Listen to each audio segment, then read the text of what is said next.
Oh, Yeah, so no more libel. We can't do it. has Chloe gone? We've lost Chloe. Oh, we've lost Chloe. We've lost 2 people. How is this possible? I think like you said no more libel, and she was like, "All right, fuck Yeah, that then." she was like, "I'm not doing Yeah, any not more have libel." any of that. I think like you said no more libel, and she was like, "All right." Oh, it's feedback.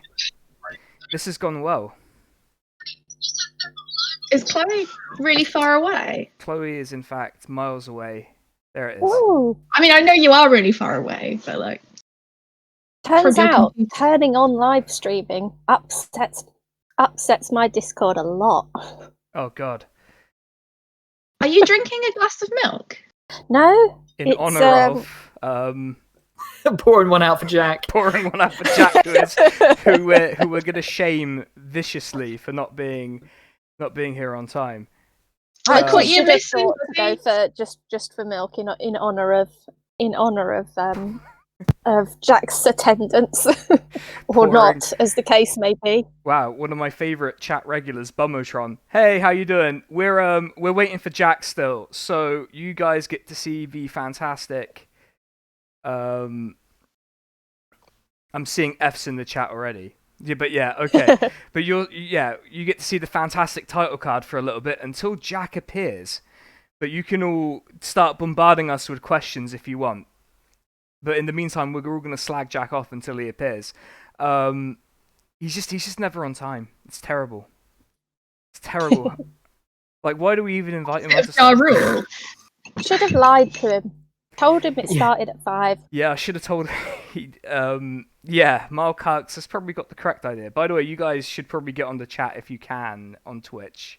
So it's just a link that I posted. But I have messaged the appropriate adult to try and get Jack here.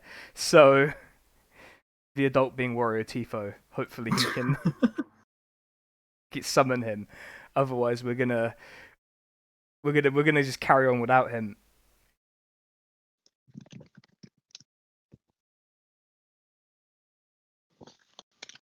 Yeah, Elijah, you gotta use the ask a question function. Otherwise, I won't. You can't have asked a question in my head. Sorry. Where is it? You know the golden tonti, the strange-looking coin with Tony Blair's face on it. The one that I use as the meme for everything. Click on that, and it will have the option to ask a question. Yeah, how do I open? Fucking boomer ass questions are these? I know, like they're like, how do I golden tonti? Yeah, there it is. Like, You need to put the SCART cable into the back of the screen. I was gonna say people could enjoy my my skull tankard, but we're actually stuck still on the title card until Jack mysteriously decides to make his appearance, and he probably will in about probably in about an hour. This is another Tom Usher situation. So for the record, this means that Jack now likes Varg Vikernes. Sorry, I don't make the rules. He's now a fan of black metal. And he can contest that claim or not in this chat when he comes on. God, I hate my notifications whenever I do a stream. Right. Should we carry on without Jack and then he'll mysteriously appear? And then we'll have to adjust his volume as we go. What do we reckon? Let me just finish signing up for Twitch. Yeah. Okay. Twitch has sent me a fucking It's sent me like a code, and now my email doesn't want to work, which is a bit frustrating. So, You've downloaded a virus, I think, is what's happened. I think those are the codes that launch the nuclear arms that allow for the final communist uprising. Hell yes. Posadism chat, everyone. Ah, brilliant. Yeah, the code is DOLPHIN, weirdly enough. Let me just log into Gmail and like on the fucking computer screen thing. God, I'm like your fucking I've nan, started aren't I? Muslim discourse because people are talking about Euronymous. Please stop. Please stop doing it. The next emote should be Posadas. No, the next emote is going to be a libel suit somehow. We're going to represent libel in emote form. Anyway, welcome everyone. Hope you're having a good night. I'm going to switch to the actual Debate Bros scene, as I have called it. These things are called scenes. And oh, right now you might see my email face. I'm Oh Terribly no. sorry We'll about wait. We'll this. wait. Just Okay, I think I've got it. Let me just put that in. Varg Frayne Reed. Oh no. What have I done? Whenever I mention black metal in this chat, it becomes an entire thing that I don't want to deal with. I feel like you've cultivated this audience yourself, so you've only got Yeah. yourself to blame, really. I feel like it being me causes this Yeah, problem. this is definitely a you problem. Yeah. Oh, I see the golden tonties in the chat. I love it. Alternate history where Euro killed Varg and spearheaded the Hoxitist black metal movement. Yes, that's definitely something I'm here for. Oh yeah, is black metal your problem, Barney? I don't know. I wouldn't know anything. All right, Josie, are you done with your email face? Yes, Okay, I think my face is okay now. it is Maybe okay. you should.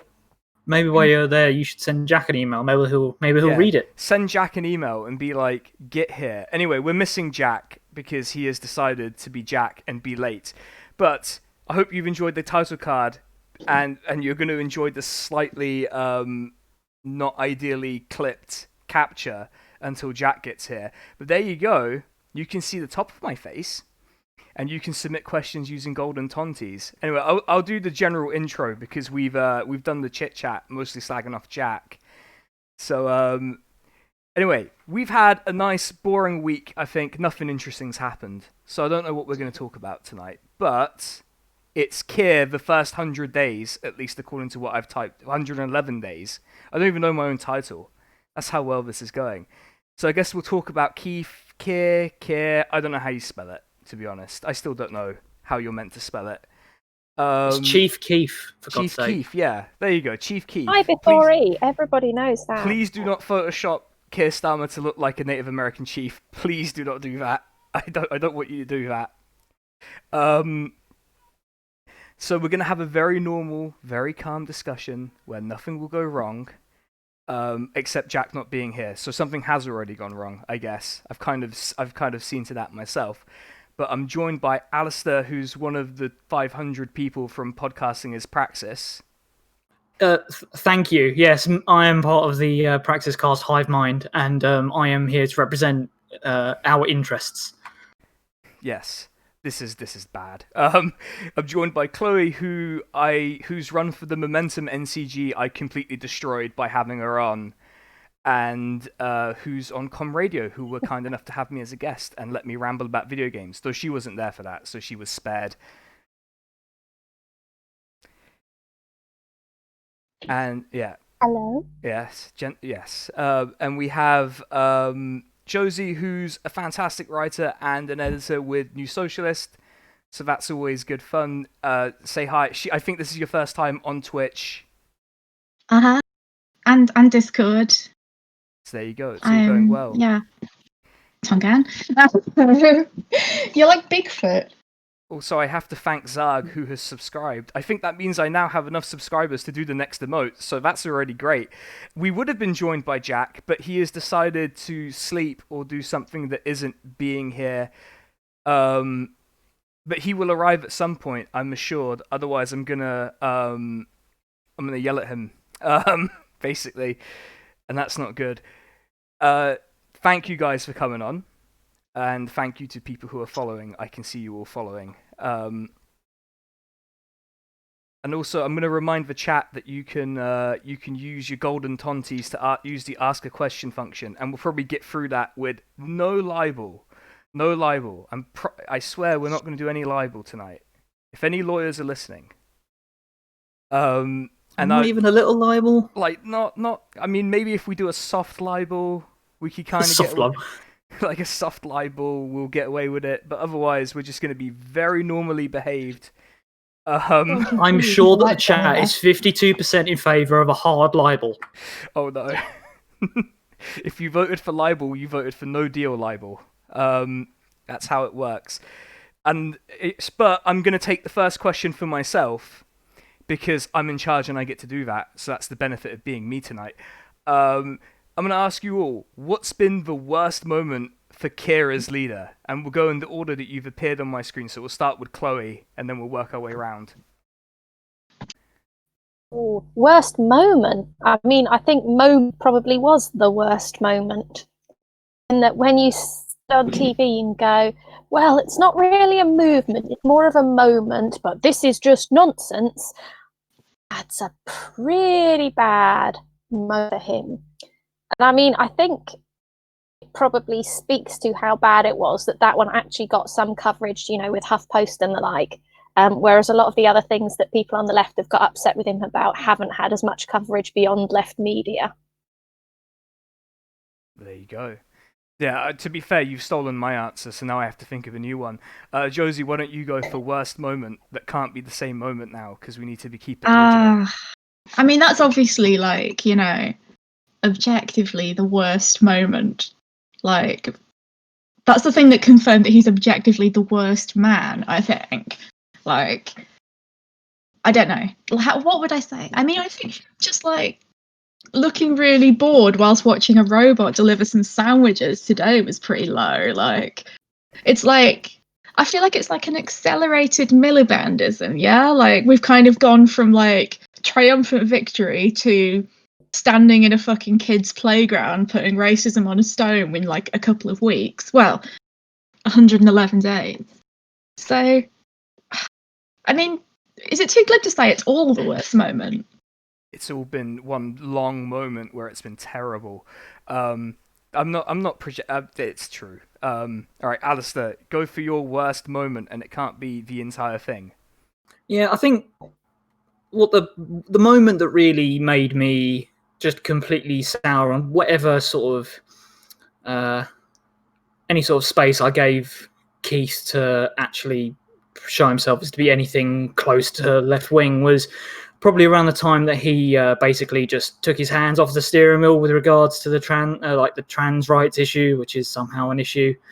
That pretty much indicative of his entire approach to politics, which is just not get involved if it's going to generate a negative headline, which when you're trying to stand up for trans rights is obviously going to get every single fucking right-wing and liberal piece of shit in the media to, shout from the rooftops that the only thing Labour cares about is launching missiles with too many genders in them. And that was around the point that I was like, yeah, no, fuck this, and actually, quit the party and everything. Yeah, I'm cruising for the exit. So basically, you've nailed all three of the worst things for me. So I have nothing to add except maybe the immediate response to, well, thank you to the anonymous gifter, who has just given out a tier 1 sub. Thank you for that. Probably the immediate response to that leaked report was probably the worst moment for me. Just no, hide the report? No, we weren't trying to hide it at all. That's why we did refuse to acknowledge it forever. All right, we do have a few questions. I think we should also talk about just him calmly handing over 600 grand to some bastards. Oh, we'll talk about that. Don't worry. That's pretty bad. It's on my list. That's my fucking money, Keith. I'm coming for you. Keith, I'm gonna sue you I'm serious for my about money. this. I'm suing you for my money, of which some of that was maybe. We don't know. Not anymore, anyway. Let's see. I'm gonna look at your questions. Okay, I do want to say that your questions should be Keith-related, so I'm looking for Keith-related questions. So, as interesting as some questions are, they're not directly Keith-related. Also, someone has decided to put not a question, but just say Keir's going to win back Scotland with his forensic ray.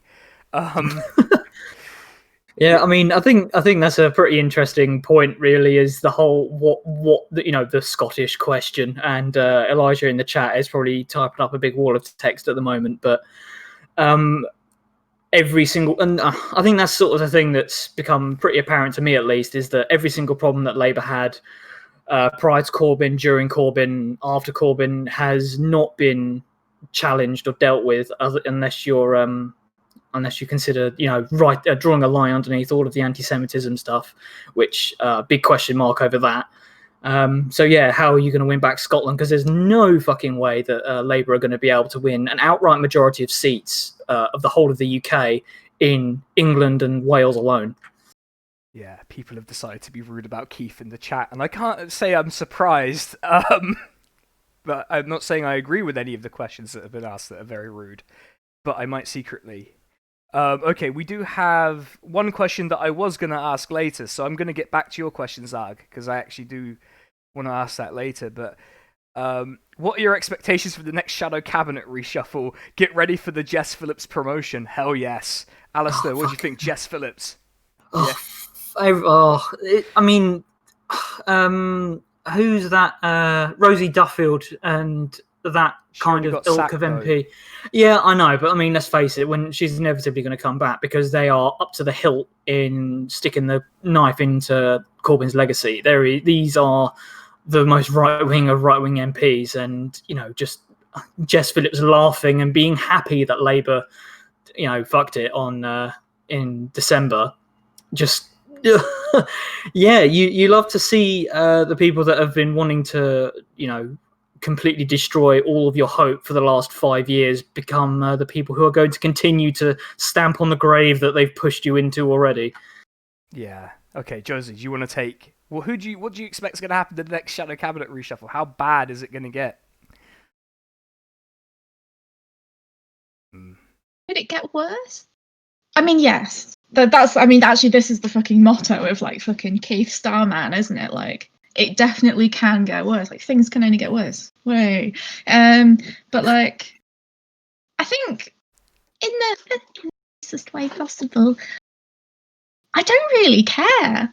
Like, I've got an incredible amount of serenity about this now. I'm just like, yous are just like, you know, torpedoing an entire fucking political party.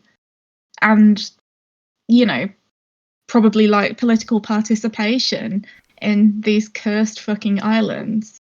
For the sake of what? Like, owning the left. Also, it's a PASOK speed run. I love the PASOK speed run. Any percent, literally. Yeah, 2 or 3%. Chloe, what do you think? Can it get worse? Can it really get worse?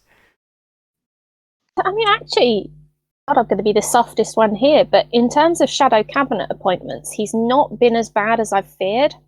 Like, when Long Bailey went, I was really scared that it was going to be Rachel Reeves for education. Kate Green has been more of an interesting choice than I expected. You know, she's pretty solid on, like, traveller rights, for example. So it can definitely get worse. Depends how much the right push him, I guess. Yeah. I mean, well, whatever he does, the right's never going to be happy with what he does. I mean, they're perennially throwing their toys out the pram, for fuck's sake.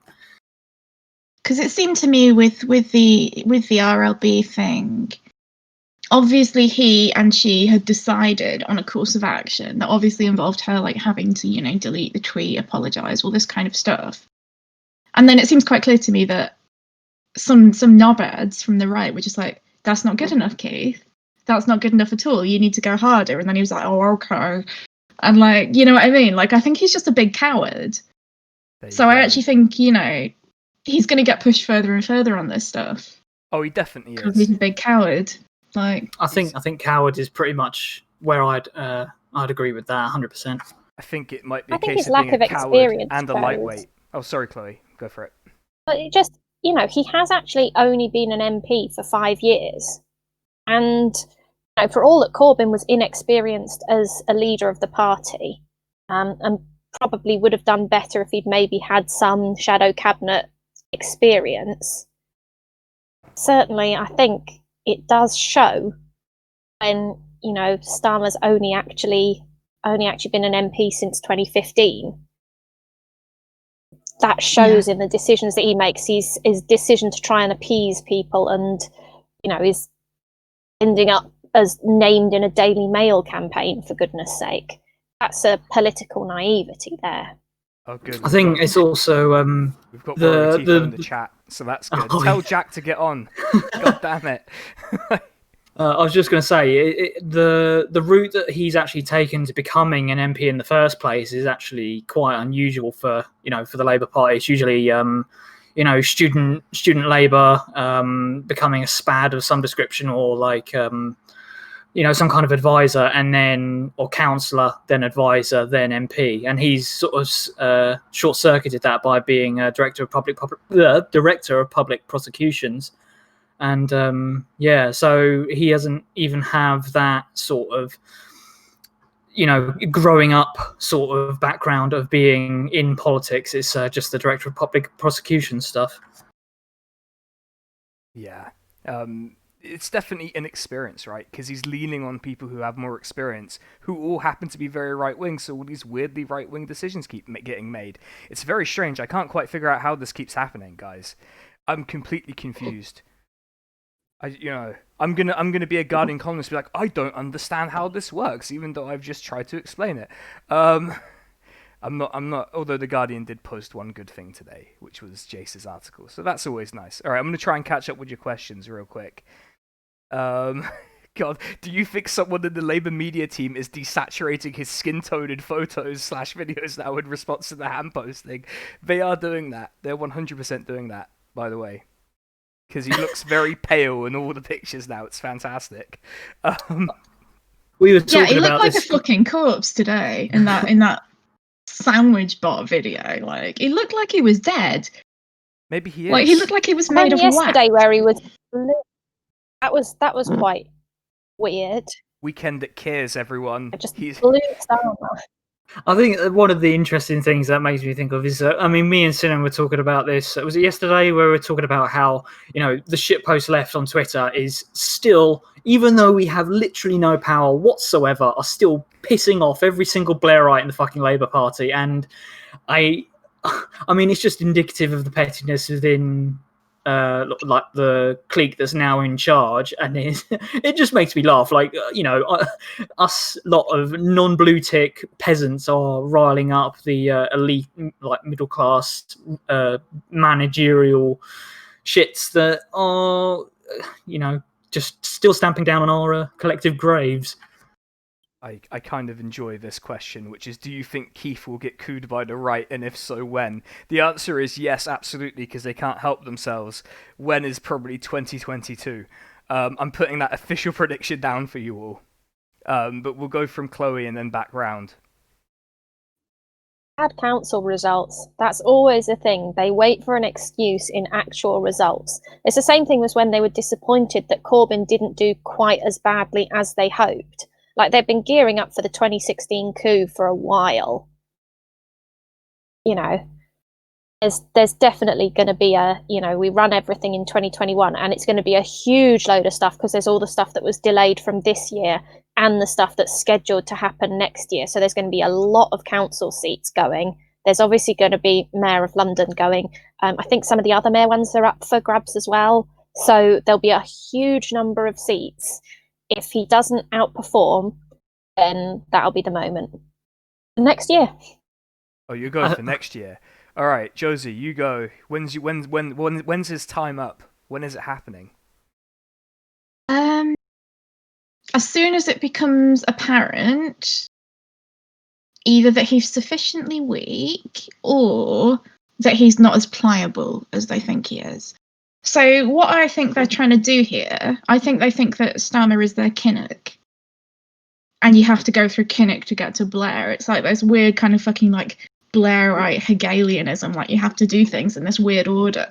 Like, so they'll let him. I can see them letting him lose an election quite happily, and then going, oh well, we just need to be more right wing, don't we? And then, God knows what kind of fucking horrible goblin they'll have fished up from the back benches then. Maybe it'll be the time of the McShitter, who knows? But like, yes, I'm here for that personification run. Just President Streeting. You heard it here first. Cursed. You know what I mean? Like, I think for them, Starmer's not the guy. It's like Owen Smith. Owen Smith obviously wasn't the guy, Well, Owen you saw Smith that was in the like, leaked report, right? When they're like, he actually thinks he's going to be Prime Minister. What a dickhead. And I mean, he is a dickhead for thinking that, but like, yeah. and for many other reasons. But, Yes. you know, like, he's just... It's just they think they can bully him into, like, basically stamping the left down because manners or something. And, like, after that, then I can see them launching their, like, proper fucking, like, super revanchism 64 fucking thing. So, whom can say? Yeah, who can say? Alasdair, what year? When is it happening? When is it finally going to happen? It's either going to be hilariously soon or extremely late, if you ask me. The ladies have taken extremely sensible guesses, so I'm going to take stupid ones. I'm going to say it's going to be within the year, so let's say mid-2021, or it's going to be, in the 6 months leading up to the next election. If it's, presumably going to be in 2024. So that's my guess, because it's going to be the stupidest possible time, and it's going to cause the maximum amount of damage because the right just cannot help themselves. Oh, that's going to rule. I can't wait for 2022 and I'm proven right. But by then I'll be doing all sorts of other things. Okay. You'll be streaming full time. Yeah, finally be there. I'll finally have made it, guys. I'll be able to pay my rent by doing this. By the way, I think because of all of those gifted subs, I finally made payout on Twitch, so I will buy CK3 now, so thank you. I appreciate it. And donate to the Jeremy Corbyn legal fund now, because I can finally afford to do that. So Tonti's in the chat for the Jeremy Corbyn legal fund. Okay, so being as he's so horribly bland, what's going to be the big, bland, beige non-scandal that the media used to really hit Keir in a few years? Oh, that's going to rule. I don't know. All right, we'll go from Alasdair. I don't even think it's going to be a bland scandal. Well, it's going to be a proper scandal. Is it going to be the Jimmy Savile stuff? They'll use something. It's going to be something completely innocuous, think... Oh, sorry, go on. It'll be something from his time as DPP, because that's his big sell to people. I'm the serious guy that was in charge. And then they'll go, hang on, what about this criminal that's just come to light that nobody's ever heard of before, but turns out to be the worst person alive who got, a suspended sentence or something. This is all of his fault. And then suddenly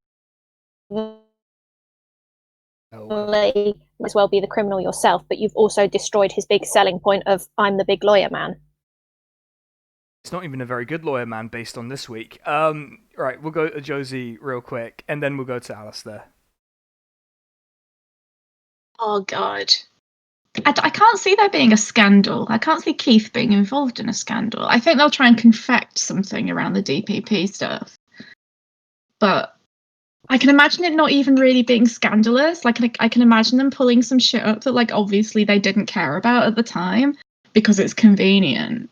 Do you see what I mean? So, like, if the press decided, for example, that Keith was bad, they could easily go in on him for the Jean Charles de Menezes verdict. Absolutely, bang, load of public support there.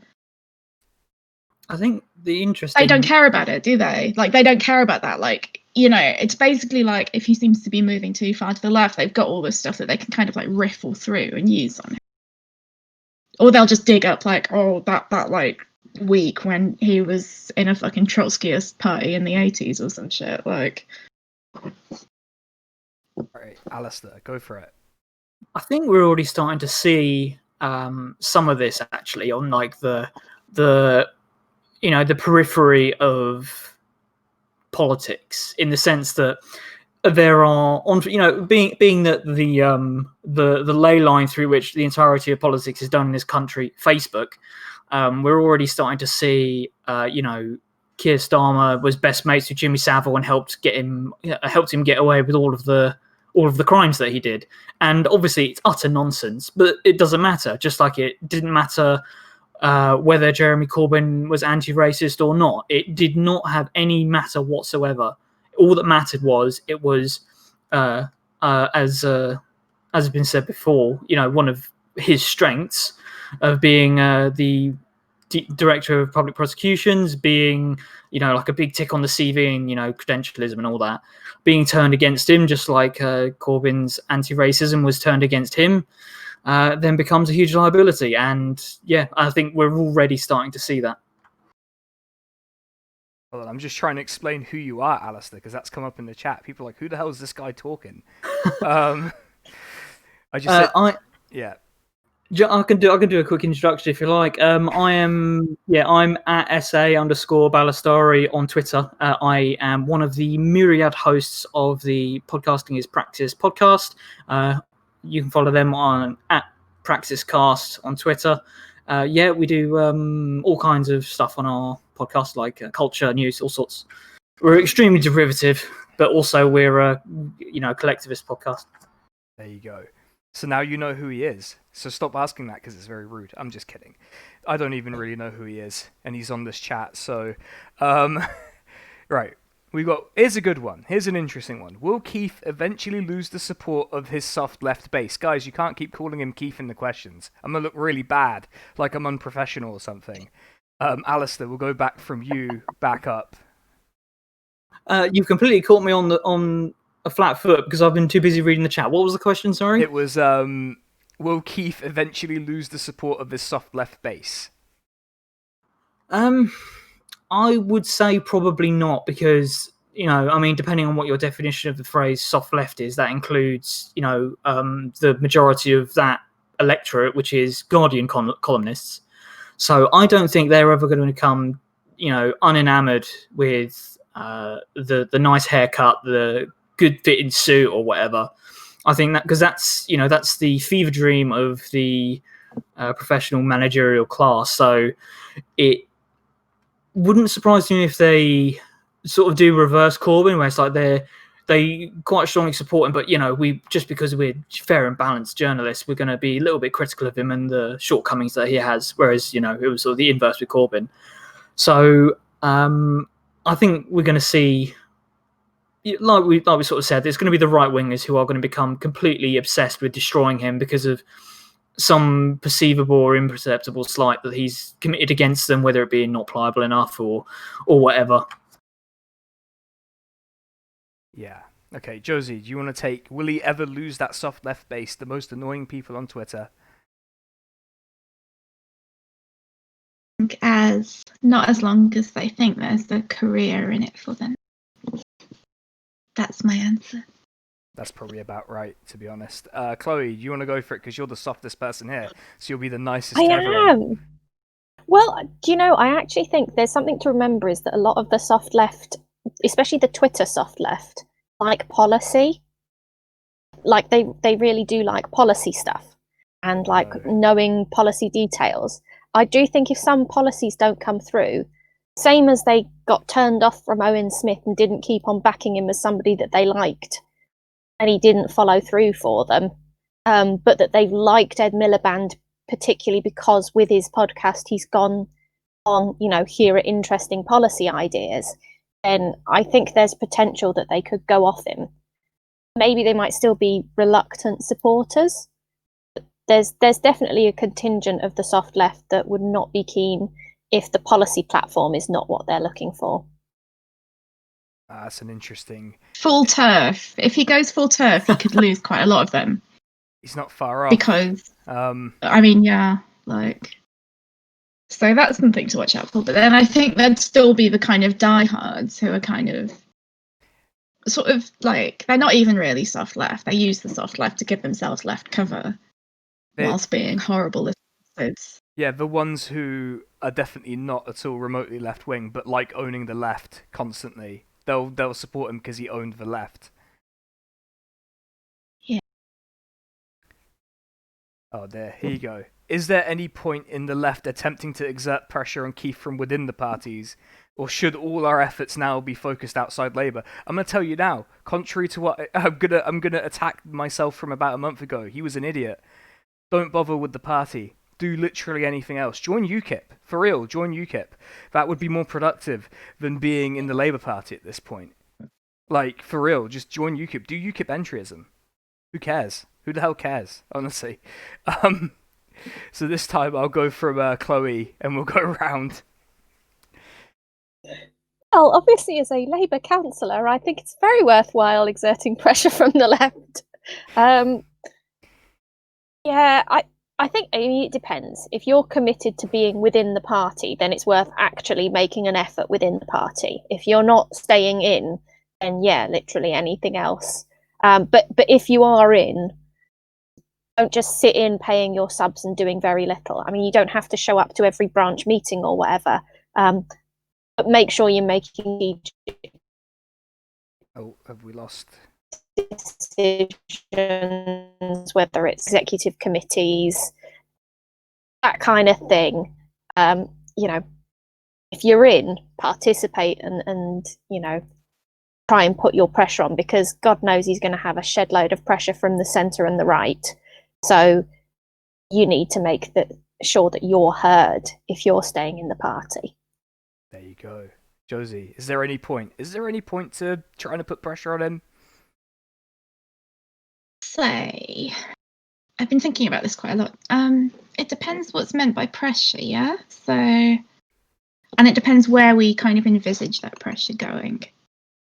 So I think, like Chloe says, like councils, for example, are probably one way if people feel like they would like to remain connected to the Labour Party in some way, or like leaving is a kind of complete giving up on everything that we kind of struggled for the past kind of 5 years or whatever. Like actually, getting involved on a very, very local level is a really, really good way of doing that and actually potentially having some effects. Like I know in Barnet and stuff, like Comrade Simon Vesey and such are really putting all their efforts into council elections, training left councillors, etc., etc. However, this is no longer a party that's open to democratic pressure from below. Certainly no longer a party in the sense of the PLP. We had that, we had a kind of glimmer of that, a glimpse of that in the Corbyn-McDonnell period. That's not the case anymore. I think the fact that they just rammed STV through without going to conference, for example, is a really clear signal. I think it was intended as a clear signal that, none of this democracy nonsense. There's not going to be any way of, having the kinds of influence or the kinds of contact with the leadership and the kind of shadow cabinet that there has been. I think people should just, that's a complete fantasy. And I know there's still people on the kind of like soft left kind of continuum who seem to think that like lobbying shad cab members is fruitful, and that's fine for them, but also on a personal level I'm quite sad for them, because it just seems so clearly like a reversion to the Labour Party that I grew up with, the Labour Party that I saw when I was like, a young adult, which was just completely fucking managerial and in which there was no scope really to do anything unless you happened to get onto a council, and even then the majority of councils were fucked up anyway. It's kind of a pessimistic view, but I do feel like I don't think that the question is whether to leave or stay. I think you can do both, but I think you have to be realistic about what the situation is. I think you have to be realistic about the fact that there isn't the capacity to exert that kind of democratic pressure from below anymore, and think about, what do I want to achieve? What do I want to do? And how can I best do it? Parliamentary Labour Party might not be the best vehicle for that anymore. That doesn't necessarily mean you should leave. You can do more than one thing, I guess, is my answer. Okay. Sorry, I went on a bit there. I'm really sorry. Fine. It was That's really fine. interesting. Alasdair, go for it. I am very much beginning to come to the conclusion that Labourism as a concept needs to die. The idea that socialism can only really truly be achieved through the Labour Party in and of itself, I don't think that's realistic anymore as an expectation, because we have had 35, 40 years between Jeremy Corbyn and the last, arguably left-wing Labour leader. And regardless of everything else, we don't have that kind of time to do that to do that again, to get another left-wing leader of the Labour Party to lead us to, to even try and push for actual socialism. So far as I can see, the only way we can actually achieve anything close to actual change in this country is through other means. I mean, like with the fact that, the big example for all of it, for all of the struggles that it's had, is Black Lives Matter. People have actually been asking questions about racism, and maybe it's bad actually. And I know obviously there's a long way to go, but it doesn't seem to me that is a conversation that you would ever actually be able to have in the Labour Party now that Corbyn's not leader. And in order to have that kind of conversation, that conversation where you're actually challenging the status quo and enacting real change, or just even attempting to roll back how fucking right-wing things and terrible things are now, it's just not happening in the Labour Party anymore. And yeah, it's basically PASOK speedrun, any percent, let's go. Yes, I'm into that. Yeah, I'm definitely a believer in trade unionism. I'm personally a member of Unite. I think that unions are very much a place where everyone should be in a union, even if you're unemployed. Join Unite, join one of the other good unions, like not GMB or Unison ? Because they also exert pressure on the Labour Party, which, I would rather give my subs to a union than to the Labour Party directly, even if the Labour Party is going to give some of those dues to the very people that want to see the back of me. But whatever, like if we do get another shot at like Corbyn 2.0, then it's not like we can't really do what we did before, which is to join the party eventually and see what happens. But I don't think that shot's going to come before it's too late, honestly. Okay, there was a thing I did want to go for it. just kind of add, actually, that Alasdair reminded me of. If you do decide to stay, make sure you're on the lowest possible subscription level. Make sure you're joined through a union or something. Don't give them more of your money than you need to. Pay £2 a month, £2 a month is fine. $2.21 now. Oh yeah, I got the letter saying it went up. I'm on the Povos fucking sub since time, but like, if you want to retain a voting interest, just in case. And one of the reasons I've been a bit loath to leave, even when Corbyn was doing incredibly disappointing cops and borders stuff, was that they charged me £25 to join to vote for him. So, I was like, it's fucking £25, lads. You've got my money, Keith. But you don't, if you want to retain a voting interest, which it might be worth doing, it might be worth keeping your options open. Make sure you're on the lowest level. Don't give Sam Matthews any more fucking money. That's all I'm saying. Okay, I don't think we have to burn the VOD for that. There was a follow-up specifically for me, for some reason. What is the left's electoral strategy if abandoning Labour? Oh, did someone want to come in? I just heard that in my headphones. I was just going to say, don't overlook, in terms of the question of members' democracy, how much they were able to do STV, not because they were, just looking at ramming it through. If this had been normal times and CLP meetings were going ahead, that wouldn't have been as politically possible. There'd have been a lot more pressure. So I do think once you're looking at full meetings going ahead, there's enough CLPs, including right-wing run CLPs, that now want to have a bit more of a say and will want to exert their own pressures. So I think, yes, it's been done in a very centralised and very anti-democratic way, especially considering that you definitely win an STV vote at conference. You definitely would. You go up in front of the party and say, this is going to be more democratic, let's have it. That would have 100% won at conference. But, there's potential that you'll get back more members' control and that there won't be as easy votes on the NEC.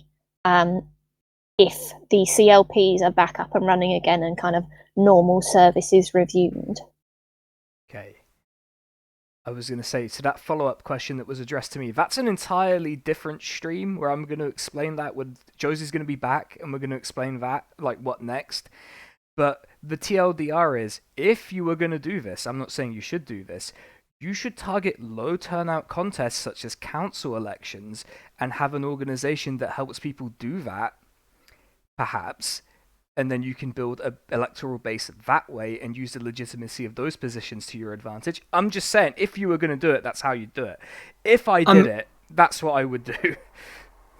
I mean, let's face it, some of the most reactionary parts of the fucking party are located in local councils. It is insane how reactionary some councils are, like Labour councils, I mean. Beyond belief. Yeah. So that's perhaps why I would suggest hitting Labour councils, which probably contributed to that 2019 result in a big way, might be an idea. I happen to live in the county where we did the worst in the country and happen to be intimately familiar with some of the councils. Not very good. I'm just going to put it out there. So there's a reason why Nottingham stayed Labour and the rest of the county went blue. I'm just saying. And it's not just because young people live here and old people live out in the countryside. I'll tell you that. Okay. What will Starmer's Green New Deal look like? Okay, I don't know. We'll go from Alasdair and see if he has any thoughts on what Keith's Green New Deal will look like. Well, I mean, whatever it is, it's going to be watered down. I mean, let's face it. It's we've not seen anything that could even really be described. I mean, the closest thing I've seen to radicalism from Labour in the last, since he became leader is today. One of the some minister tweeted about how Labour is going to carry on the policy of abolishing tuition fees, and that is,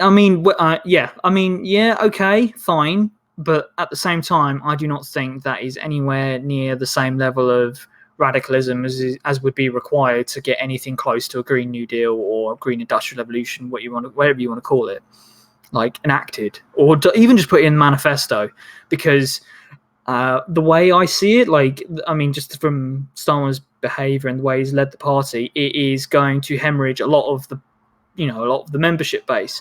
And when you don't have a membership base that is giving you subs or dues, and you're handing out hundreds of thousands of pounds in legal settlements that you could have won, you're going to need financial backing. And if you're a political party that's hard up for cash and you haven't got a membership base that you can draw those funds from, where do you turn to?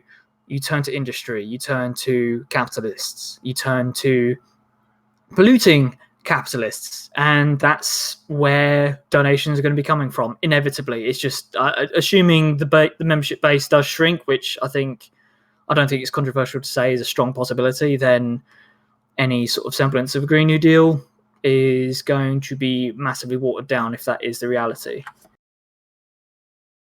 There you go. Okay, Josie, any ideas on what Keith's Green New Deal will look like? I have a pretty good idea. I'll tell everyone at the end, but go for it, Josie. I think it will look pathetic. So here's the thing. Like, Green New Deal obviously was adopted by Labour campaign for a Green New Deal.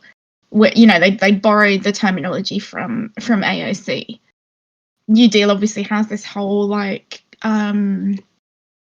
radical sort of cultural relevance and resonance in the US that it doesn't actually really have here. And what was really interesting to me was so just before the election was called, we went for a meeting with a couple of the people from McDonald's office that was basically like, hey, left media people, here, we're preparing for an election. We think they're going to call an election any moment now. Here's some chat about what we're kind of planning, what the policies are, and all that kind of stuff. It was dead weird. It was dead weird being in a meeting like that. Oh boy, there was some other left media personalities in there who let me just say So anyway, they were explaining to us about how the Green New Deal was something that they kind of talked over and decided, well, we kind of have to keep this because it's almost like a brand. People recognise it now. It's got traction. It's got the campaign, all this kind of stuff. How do we make this more radical? Which is how they came up with the Green Industrial Revolution strategy. So the idea is that the Green New Deal was basically going to be the superficial set of green jobs, decarbonisation, all this kind of stuff. Green Industrial Revolution was going to be basically a thoroughgoing eco-socialist transformation of the country. So, and not just the country, but actually our international relations as well. So stuff like, how do we live? Where do we import things from? What's the carbon footprint of the stuff that we're importing? Are we just outsourcing our carbon production to China? Or, any other place where massive industrial production is going on? How are we getting the lithium for our solar panels and our batteries? What's going on there? We'll be mining it from Bolivia, presumably. How do we actually do this in a way that's equitable? How do we do this in a way that actually almost acts like reparations? And this was all stuff that was very much on the mind of the people who are writing policy, which actually goes right up to McDonnell and Long Bailey as well. I don't see those figures in any positions of influence anymore. I don't see those ideas. Who've they got? They've got fucking Alan Whitehead now. The only thing I know about Alan Whitehead is that once, when they were at uni, he threw Tom's mum into a bath because she said that Mal was good. Wow. That's the Alan Whitehead fact. I didn't realise that Tom's mum was my mum. That's really strange. No, I think your mum is better. Weirdly enough, critical support for Alan Whitehead on this. But no, seriously, lad's a dickhead. Lad's a dickhead and a wanker, and he's got a fucking shit tobacco mustache, and I hate him. But you know what I mean? Someone like that, he's just such a fucking non-entity. I don't see the creativity, the commitment, and actually, particularly in terms of McDonnell, the fucking theoretical chops as well. McDonnell's read, he's read his fucking shit. He's read his theories. Incredibly qualified, both in in the realm of theory and the realm of praxis. I've read Harry Potter too. It's not a big deal. Read some effing Orwell. But you know what I mean? There isn't that creativity anymore. So I mean, the fact that it's going to be Starmer's Green New Deal, not Starmer's Green Industrial Revolution, because he won't want to say revolution, because it will be too radical and it might put some people off and make some people a bit sad. That in itself, it's just going to be it's going to be oh, we'll, tax breaks for home insulation or something like that, which is fine, but it's not the level of transformation that we need. I could go on about this for 1 zillion years. I'm really sorry. Okay, I want to go on about it for quite a while. But before then, we'll go to Chloe real quick, who can take as long as she wants. Well, I mean, I think Josie's covered a lot of it, really. But, I mean, the biggest thing is going to be, if we get something, the best we can hope for, I think, is probably standing still. And to be honest, what I think we're likely to lose is any kind of focus or even interest in what impact we have on the global south. And also, one of the big questions, which was the green bank ideas. And of course, the way McDonnell had formulated the way that you'd have investment banks, across the country for different regions with democratic control and options, that I don't think is going to be maintained. At the most, if you get a green bank, it'll be like the Lib Dem version that that the Tories shut down, that was just completely weak and ineffective and basically pointless and meaningless. That's the kind of thing that we're going to lose. And of course, what we actually need is to not even stand still, but to go. Oh, have we lost Chloe? So much in the 2019 manifesto, the focus on electric cars over over trying to do bigger public transport, deciding that buses would only be free if a council decided to go for it and then had them council run, rather than just saying, you know what, free public transport, it's worked in other countries in Europe and this is what we need. Those are already existing flaws. Those are just going to become the kind of things that are more pronounced. Okay. All right. So this happens to be a particular area where I might know a lot about what I'm talking about. I'm going to tell you now, they are going to abandon the 2030 target, and they're going to justify it by saying, well, there's an uncertainty boundary, and we're going to go for the upper uncertainty boundary, which is 2040. That's true, by the way. That is technically true. You could decarbonize by 2040, and it could be fine. What you've done is you've reduced the chance of it being fine. Obviously, they're going to justify that by saying it's more realistic, it's all right, you know. I got bad news for everyone on that front. And this is one of those things where, yes, I have in fact trawled through the data because I did it in my degree, and I'm going to flex that. Sorry, everyone.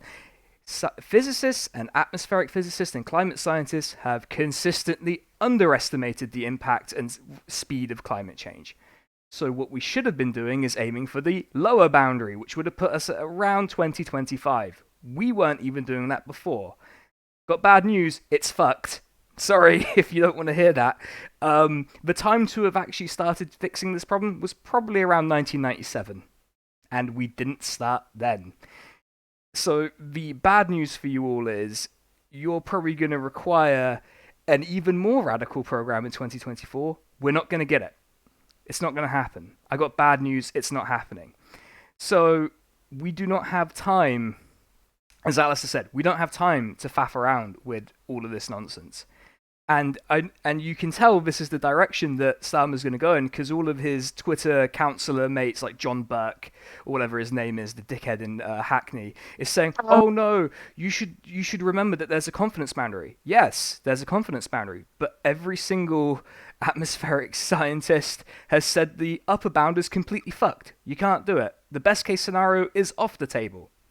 So whatever it is, it's going to be terrible. And we're all going to pay the price for it. Yeah, this was the problem with everybody celebrating the, like, Ed Miliband said that he's not going to row back on 2030. It's like 2030 was assuming victory on the 2019 election. It was assuming we'd have started by now. That's not going to, you know. Yep. That's not going to be the same in 4 years. Like, I can't believe I'm in the position of having to, like, explain, like, fucking linear time to the Labour Party here, but, like, lads.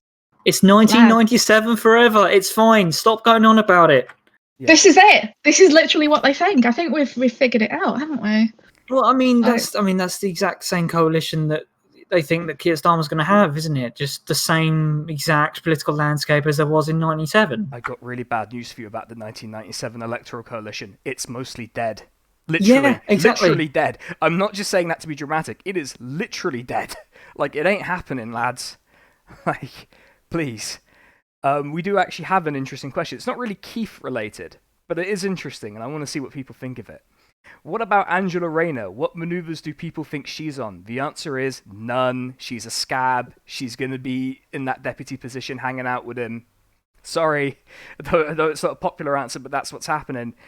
Alasdair, I'm pointing at you on the screen. It makes sense. Go for it.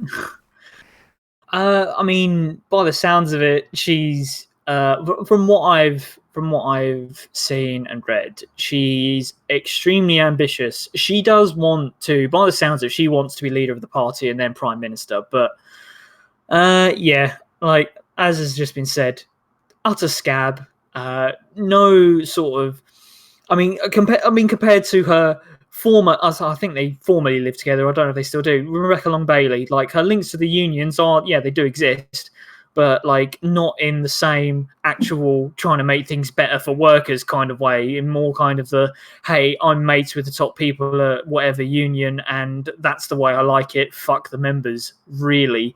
I mean, that's sort of the impression that I've gotten. I'm perfectly prepared to be corrected on that. All right. Hopefully we haven't just lost Alasdair suddenly and it's just gone silent. Well, I don't know. I just don't think I've got a lot to actually say about it, to be honest. She's not particularly impressive. There were a few bits in the 2019 election that were like, yeah, all right, fine.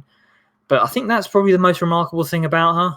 I don't think she's buddied with the right people to, at least not in the same sort of line as Starmer was and is. to actually become leader, at least not without a lot of difficulty. Yeah. Okay, Josie, go for it. Is Angela Rayner gonna secretly? Is she gonna Owen Smith Starmer and actually be good? I think she thinks she's going to, and I think that her there's a weird Angela Rayner fan club, which is basically the entire of Northwest Unite, and I think they think she's going to, but she's not. She's too tainted with Corbynism for a lot of the kind of people that supported Starmer, and look at what she did to RLB.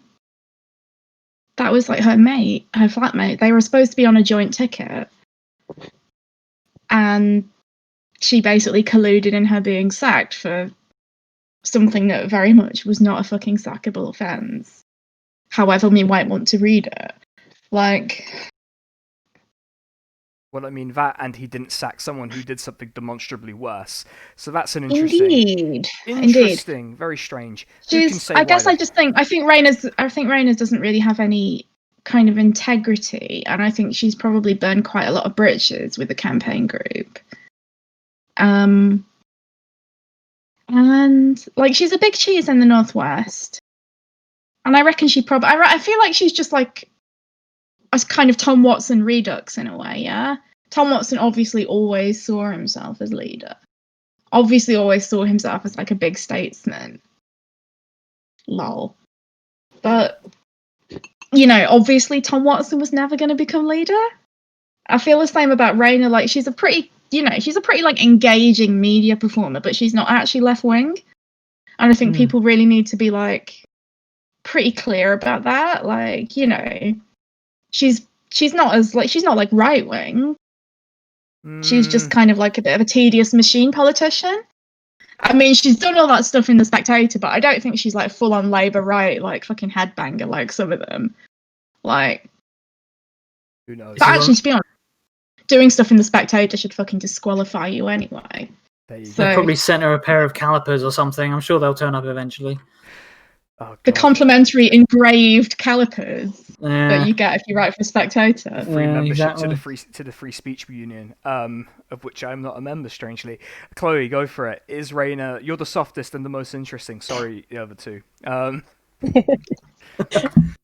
Well, I mean, I think, don't forget, there are people who are completely plugged in continuously, and then there are actual members of the party who are not actually constantly online, and Rayner will definitely appeal to them from the left, and so she's got potential to split a vote. And the worst case scenario actually that I envisage is that a leadership contest starts and the left decides to run Richard Bergen for leadership candidate against Angela Rayner, in which case, good lord, do not do that, please. We're screwed, basically. But I mean, for me, I've been so disappointed with her. I didn't join the party when Corbyn. Oh, we lost her again. Ran, but he had a really intriguing idea when he first the idea of the National Education Service, of having education from cradle to grave. And by 2019, it had barely moved from what Corbyn had been offering in his first leadership contest. And that was Rayner's brief. And Corbyn, as a leader, gave the shadow cabinet such free range over their briefs to actually just do things. I mean, that's why RLB was able to just go in and do things, was because Corbyn actually trusted his shadow cabinet members, sometimes far too much, but to actually, go ahead and deal with what they've been given responsibility for, and to work on building a platform. And there just wasn't enough done on things like the National Education Service when Rayner was in charge. So I think one thing that might happen is that if she does go up against somebody good from the left, is that you start to see and be able to demonstrate to people where her failings are and the shallowness of some of her politics. So yeah, just basically don't do Richard Bergen as our candidate, please. despite being a fellow metal fan, please do not do that. I'm asking you very nicely. Like, I already got accused of secretly controlling the parliamentary left and in favour of him, and I'm like, I don't do that because I don't care, to be honest. I was going to say, that sounds extremely boring. Yeah, like, I got better things to do with my life, like yell golden tonties into a microphone as I charge across the Mongolian steppe. That's more fun to me. Okay, we'll do this as the second to last question, given how time's kind of working out. I guess Jack's not going to come here, so keep libeling him in the chat, please. I want him to have to... I'm going to show him the best libel. He will never sue. He will never sue. He will never sue you. I promise you that. Maybe I shouldn't say that, because maybe he will. I'm getting myself in a lot more trouble than usual. Okay, what if Keir Starmer, I'm reading these as they're written, gets a walloping in 2024?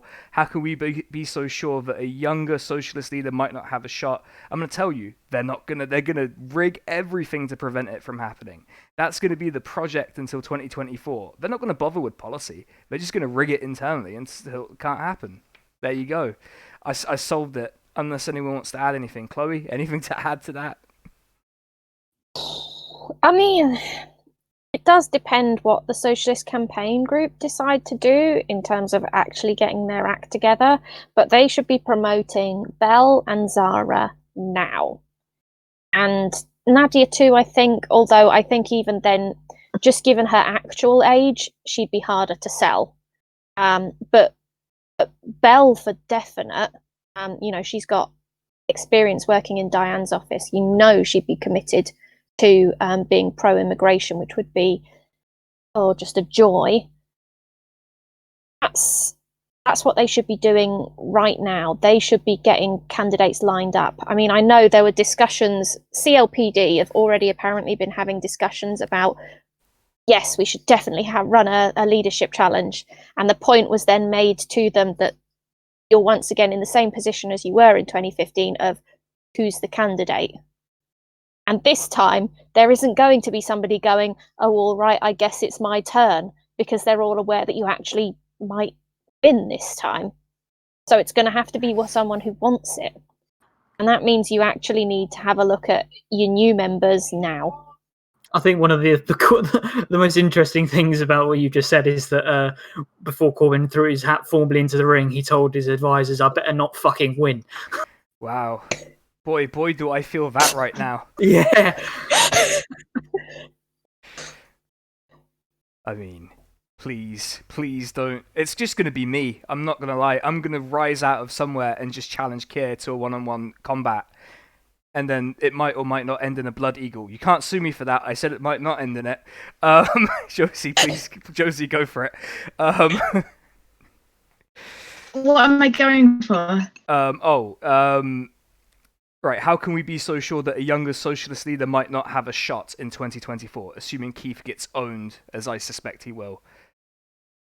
To be honest, I think it's as Chloe said, like,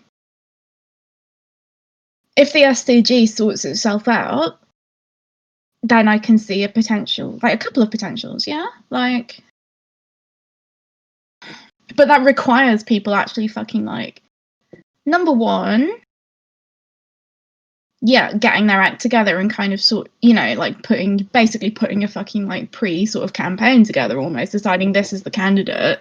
Here's what we're going to do. We're going to get this person media coverage. We're going to reach out to people. I mean, obviously I make it sound really easy. It's not that easy, but the other thing, of course, is will people want it?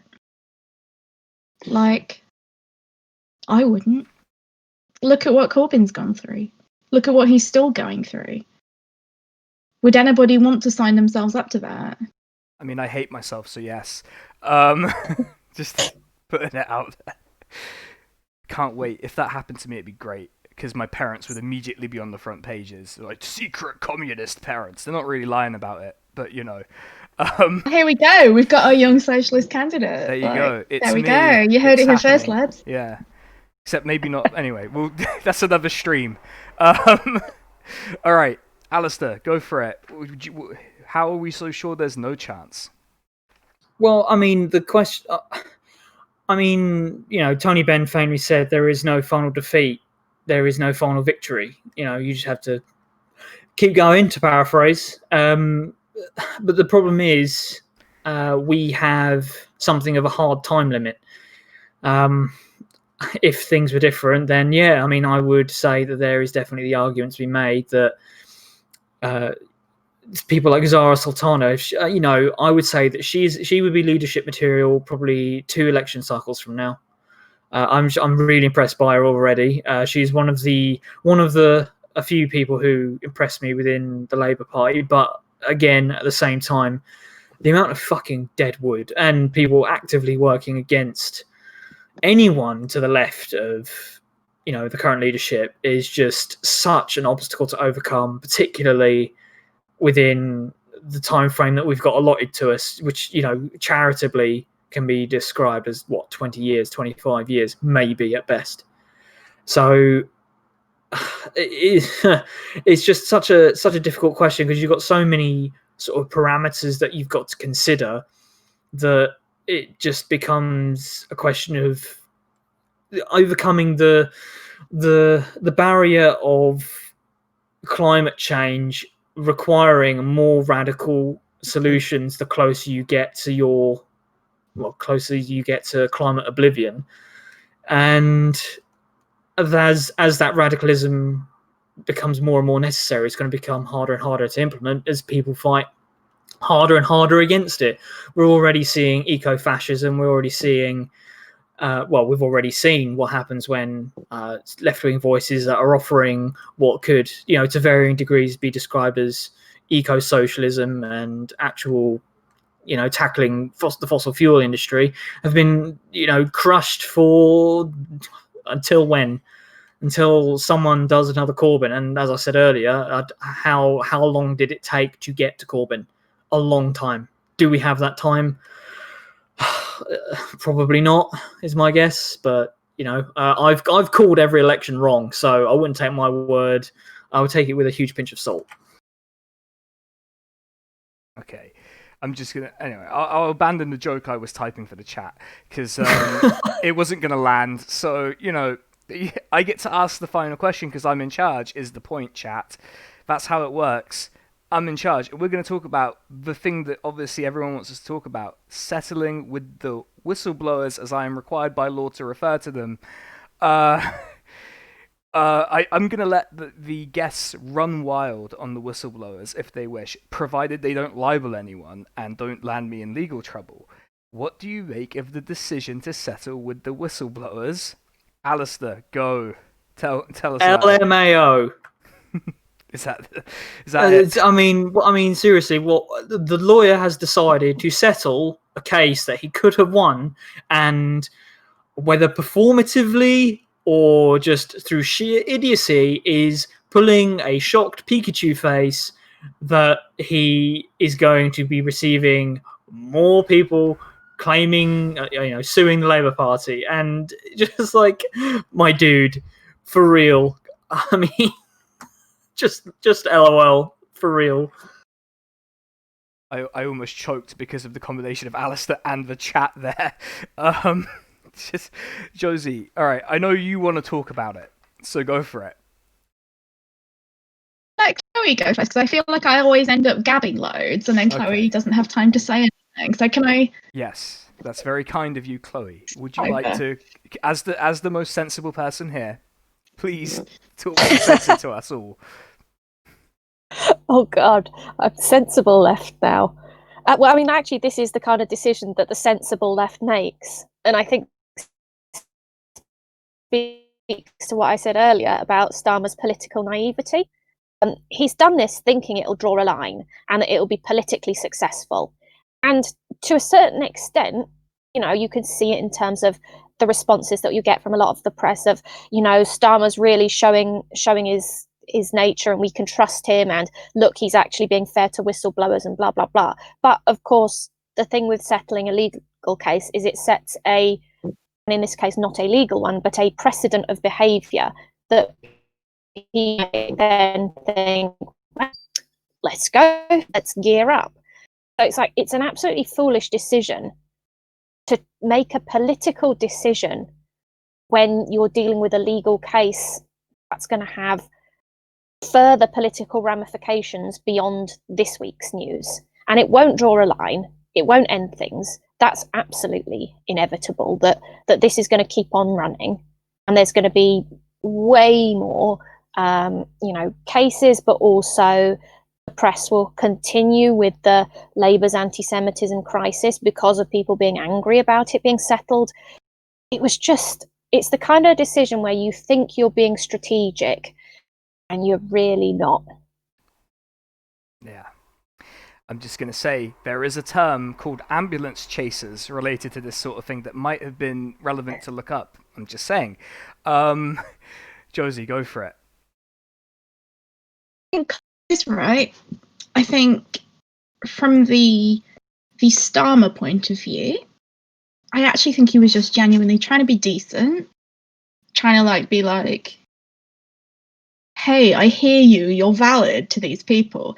Who, yeah, to be fair, did go on Panorama and share some experiences that were they the whole story would have been, incredibly harrowing for anyone to have to go through. I think I said this on Twitter, I watched that documentary with quite a bit of compassion, because it's not nice to feel like shit at work, whoever you are, yeah? Of course, it turns out that this was, of course, not the whole story, and some of them were feeling like shit because they had stirred the pot so much that they'd made work an incredibly horrible place for everybody.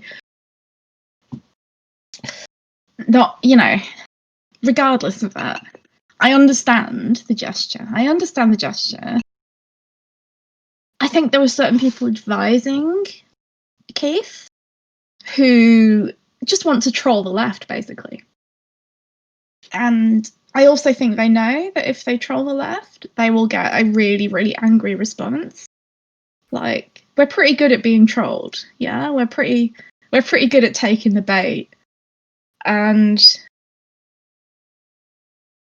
I think that's some of what's going on here. And then, like Chloe says, obviously, it doesn't settle the thing, because obviously people then start looking like, oh, where can I sue?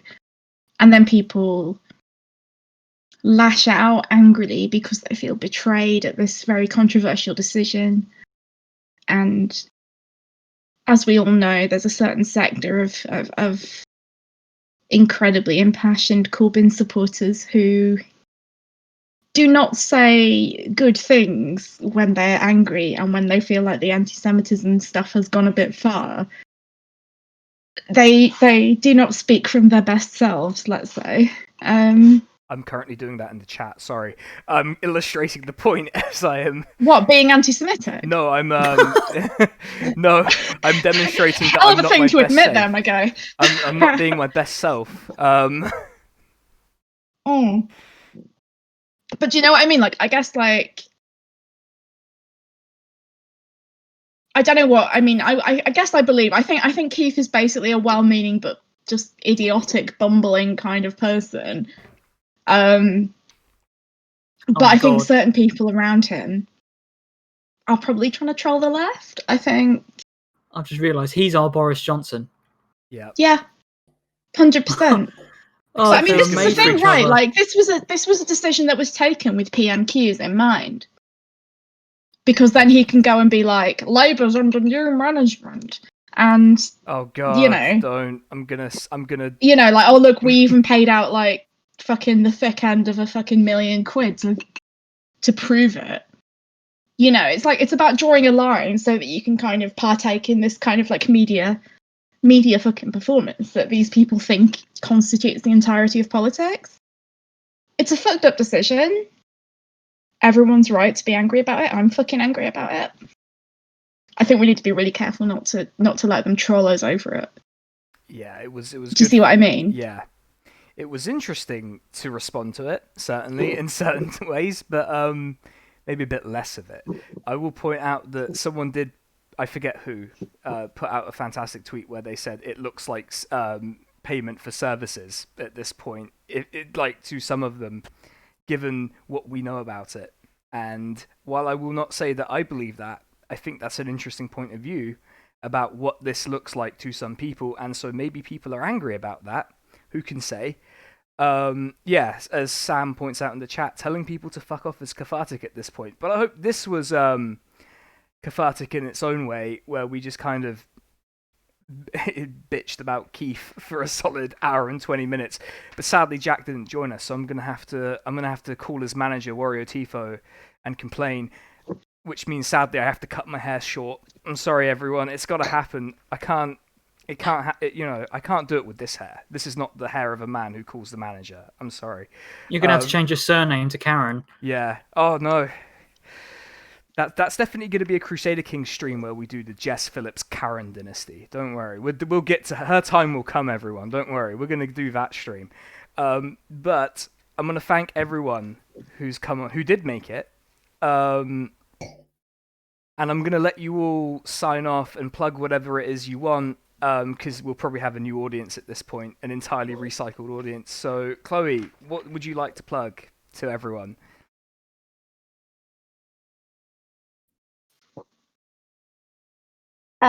So I am one of the members of Comradio. We are a very baby new podcast, so we'd love more of you to listen to us.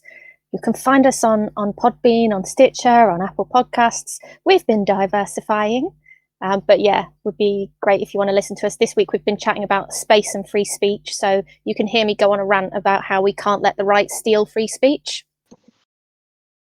That sounds good. Also, I will point out I've been on Comradio, and I did not sound like a complete idiot on it, because it was on a topic I actually understand. Oh, it was great. That was actually why I skipped out of that one, was the gaming one. So I was like, I'll let the professionals deal with it. Yes, unfortunately, I am now literally a professional in this area. So I'm going to have to tell my dad, yes, I can make money playing video games. Too bad. Shouldn't have scolded me so much. I would have been better at it. Josie, your various plugs. Various plugs.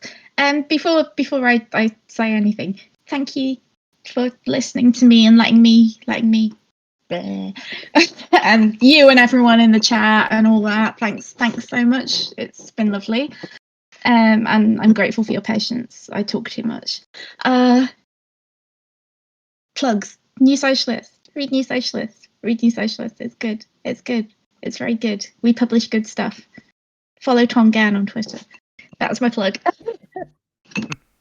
That's very sweet. I have to ask this person, our crepe spread, who are you? I know you're one of my mates, but I don't know who you are.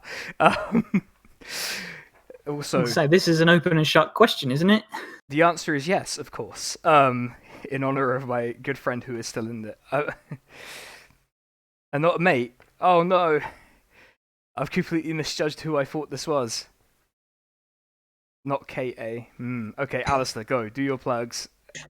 Yeah, hi, I'm Alasdair. I do a podcast called Podcasting is Praxis. You can find us on Twitter at PraxisCast or on Podbean. Just search Podcasting is Praxis. We recently had Josh Sawyer, one of the lead writers and developers for Pillars of Eternity 1 and 2, Fallout New Vegas. We talked about what was it? Colonialism in video games and a bunch of other stuff as well. I'm not on that episode, but I'm on some of the others. It's a really good episode. Check it out. And follow me on Twitter at @SA_Balastari. That's pretty much everything. And thanks for having me on as well for the second time. Yeah, I love having you guys on. It's always good fun. As for me, follow me here, please, because this is the only place where I do things other than Twitter. And maybe I'll have a podcast soon, maybe not. I need to find one particular guest to do for that idea. So what I'm going to do is I'm going to leave you with our fantastic title card, which is fantastic. I love it. I thank you to the person, I don't know if he's still in chat, who made it. So if you're in chat, call yourself out. But it's fantastic. And thank you for listening to us for an hour and 23 minutes. That's ridiculous. Thank you very much. And have a good night, everyone. Stay safe. Don't go to the pub, please. And good night.